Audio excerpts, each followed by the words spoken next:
Charles Doucette was born July 15, 1912, to Peter and Mary Doucette in Sydney, Nova Scotia, Unama'ki, Cape Breton.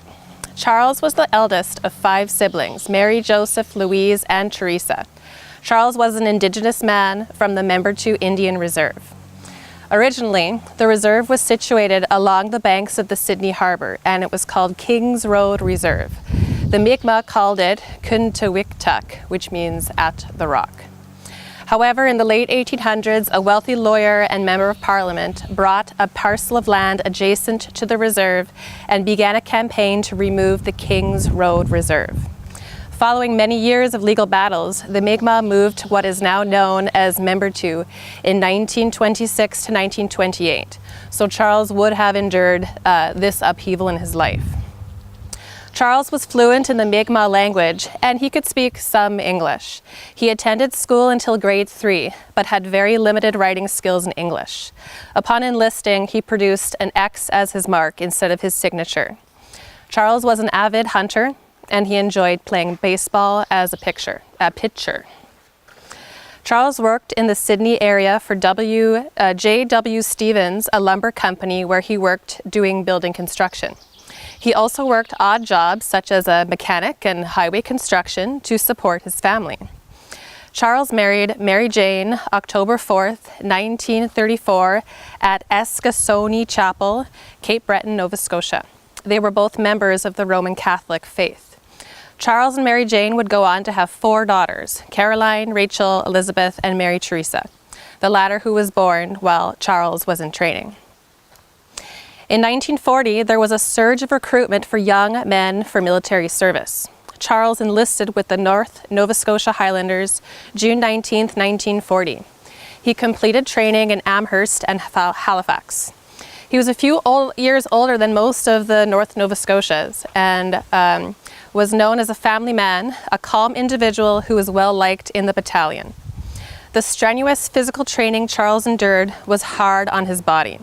He had experienced tuberculosis when he was younger, and he suffered during the long marches and the running exercises.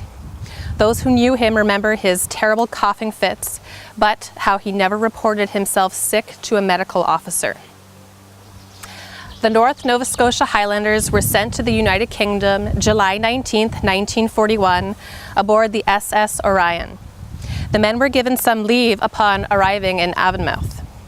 The North Nova Scotia Highlanders had extensive training in England and Scotland and were ordered into a dispersal area in Netley, England.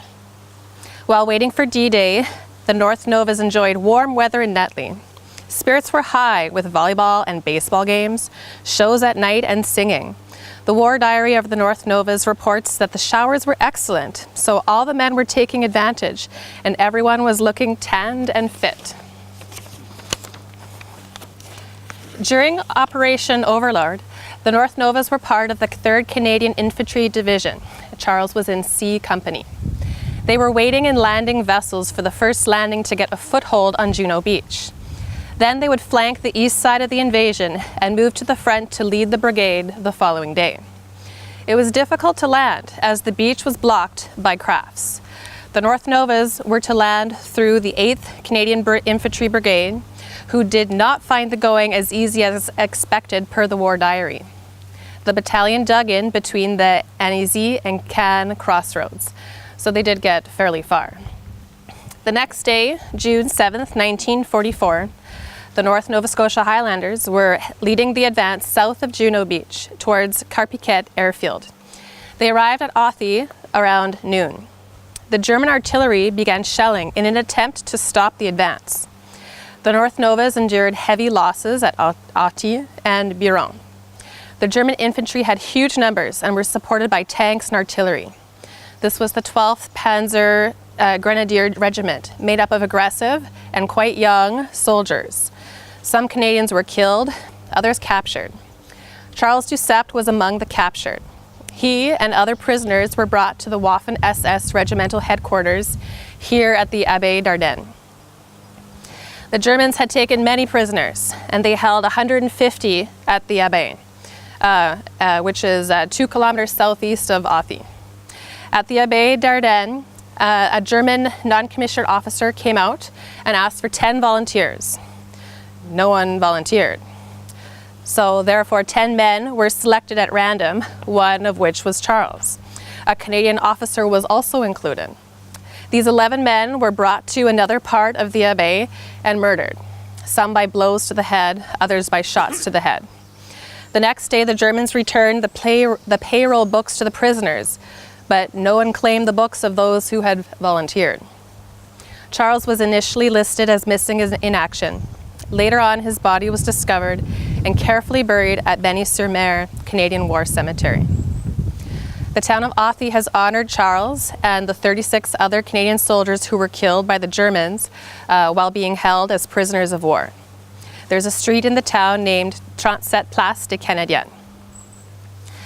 Charles Doucette is buried at Benny-sur-Mer Canadian War Cemetery in Calvados, France. He had not formed a will before he died, but indicated everything should be left to his wife and 4 daughters. Charles received the following war medals: 1939 to 1945 Star, France-Germany Star, Defense Medal, War Medal, and a Canadian Volunteer Service Medal. And I'd like to finish by reading a prayer, a Mi'kmaq prayer that was prepared by an elder in his community, Matilda Knockwood Snashe. O Great Spirit, whose voice I hear in the wind, whose breath gives life to all the world. Hear me. I need your strength and wisdom. Let me walk in beauty and make my eyes ever behold the red and purple sunset.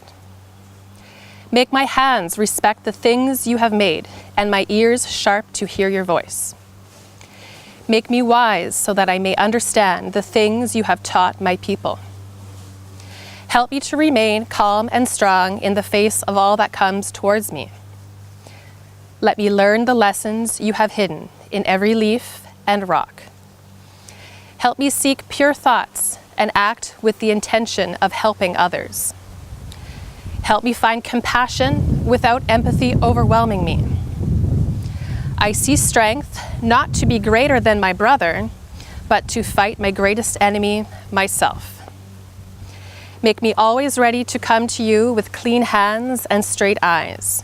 So, when life fades, as the fading sunset, my spirit may come to you without shame.